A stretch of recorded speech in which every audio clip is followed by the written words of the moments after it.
in progress. 예, 지난 월요일 SBS 단독 보도로 수능 이원화와 내신 외부 평가제 도입 논의 관련된 영상을 같이 보셨는데요. 일단 입시제도 변화와 관련돼서 현재 고3들이 보게 되는 어, 9월 4일에 평가원 모의고사를 보고 9월 9일부터 수시 6장 이제 원서 접수를 하게 됩니다.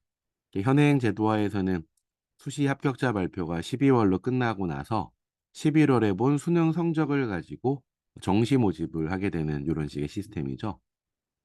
좀 이따가 강명희 선생님도 간단히 설명을 해드리겠습니다만은 현 중3부터 입시 변화가 크다는 얘기는 이미 들으셨을 겁니다. 작년 12월에 확정된 내용으로 현 중3이 내년 고1이 될 때부터 현행 내신 9등급제가 5등급제로 바뀌게 돼서 4% 1등급이 아니라 10% 1등급이 되고 수능도 선택 과목 제도가 없어지기 때문에 모두가 똑같은 국어 시험, 수학 시험, 뭐 확통까지요. 그다음에 통합사회, 통합과학이라는 형식으로 기존의 사회탐구 영역 9과목 중에 2개, 과학탐구 영역 8과목 중에 2개를 선택하는 시스템이 아니라 현 중3이 보는 2028학년도 수능부터는 통합수능으로 진행되는 뭐 등등등 거기에 뭐 고교학점제라든가 이런 얘기들은 이제 숙지하고 계실 텐데 요번에 발표된 내용은 미리 두 가지식으로 말씀드리면 빠르면은 현 초5부터 해당이 될 것 같습니다. 2032학년도라고 불리게 될 텐데요. 그러면은 방금 말씀드렸던 중3부터 변화되는 내용은 중3, 중2, 중1, 초6 정도까지 4년 정도의 좀 과도기적 입시가 되는 셈이고 초 밑으로는 이제 너무 식상한 표현이 되어버렸는데 다시 한번 단군 일의 최대 입시 변화, 건국 일의 최대 입시 변화 뭐 이런 식의 표현이 나올 수 있겠습니다. 일단 수능과 관련된 이원화 논의는 미국식 교육제도 좀 경험해 보신 분들은 잘 아실 텐데 SAT1, SAT2 이런 식의 방식과 매우 유사해 보입니다.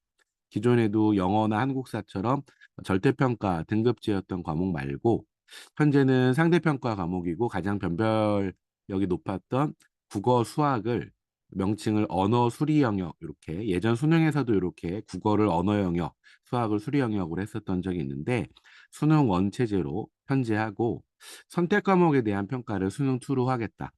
그러면 현행 수능에서 남는 과목이 일단 사회 과목하고 과학 과목 그리고 하나 더 고민되는 건 중3부터 적용되는 수능에서는 수학 범위가 확통까지이기 때문에 미적분과 기하가 빠지게 되는데 개정교육 과정에서는 심화수학이라고 부르게 됩니다.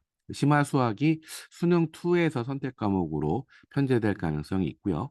그렇다면 수능 1은 절대평가를 적용하는데 수능 2에서 서술형, 논술형 문항이 도입됐을 때 사실상 과거 본고사 내지는 현행 대학별 고사의 좀 연장선이 되지 않을까라는 좀 추론을 할 수 있고요. 이 내용들은 9월 달에 시안 형태로 공개가 될 내용이고 내년 3월에 법적으로 확정이 되면 현 초5든 내지는 그 밑이 될 수도 있는데 2032학년도 이후에 입시 안으로 확정될 로드맵을 가지고 있습니다. 자, 또 하나 주목해야 될 부분들은 고교 내신의 외부 평가제입니다. 그래서 현행 내신은 중간고사, 기말고사, 고교별로 출제를 하는데 만약에 이 외부 평가제가 도입이 되는 순간 전국의 모든 고등학교의 중간고사, 기말고사가 같은 날, 같은 문제로 진행이 된다. 이렇게 보실 수 있겠고요. 자, 역시 절대평가로 바뀌기는 하는데 저희가 좀 주목했던 건 외부 기관에서 문제를 출제하는 건 알겠는데 평가까지 왜 외부 기관이 하느냐? 객관식 문제은행 타입이면은 출제만 하고 채점은 학교에서 해도 되겠지만 고교 내신 외부 평가제 내용 안에는 서술형, 논술형, 내신과 관련된 부분들도 포함이 되어 있을 때 외부 기관의 평가가 객관적으로 필요하지 않을까라는 좀 추론을 하게 됩니다. 자연스럽게 고교 내신을 전국 단위로 외부 평가하게 되는 순간 사실상 고교 평준화를 유지하기는 어려울 수밖에 없습니다. 특목고 친구들의 내신 성적이 좋게 나올 거고 그렇지 않은 학교에서는 전교 1등인데도 내신이 안 좋은 뭐 이런 어떤 상황이 발생할 수도 있겠죠. 그래서 살짝 좀 레토릭으로 상향 평준화라는 표현을 쓰면서 고교 간의 다양화 정책을 추진하겠다라고 얘기했는데 사실 뭐 정치적인 이슈하고도 연관이 되겠습니다만은 평준화 교육과 수월성 교육의 사이에서 여러 가지 논의가 되고 있는 걸로 파악이 됩니다. 그래서 SBS 단독 보도 이후에는 동아일보 기사를 통해서 좀 상세하게 내용이 좀 정리가 되어 있는데 수능 이원화와 관련된 논의 속에서 기존 오지선 다형 문제에 더해 수능 2에서 서술형, 논술형 활용 방안이 제시된 부분하고 고교 학점제 상황 하에서 성적 부풀이가 되지 않기 위해서 수능을 출제하는 교육과정 평가원 같은 외부 기관에서 내신 문제를 출제하고 또 평가까지 하는 방안까지 논의된 부분들 확인하실 수 있겠습니다.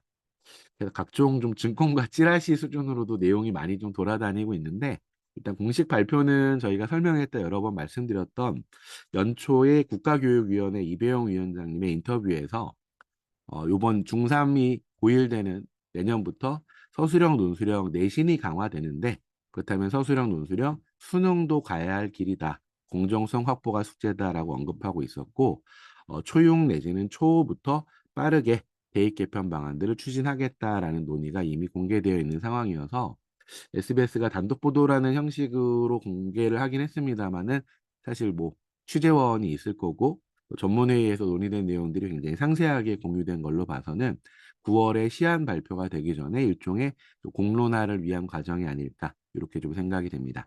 자세한 내용은 9월에 시안 발표가 되면 상세하게 별도 설명회로 안내 드릴 수 있도록 하겠습니다. 예, 여기까지요.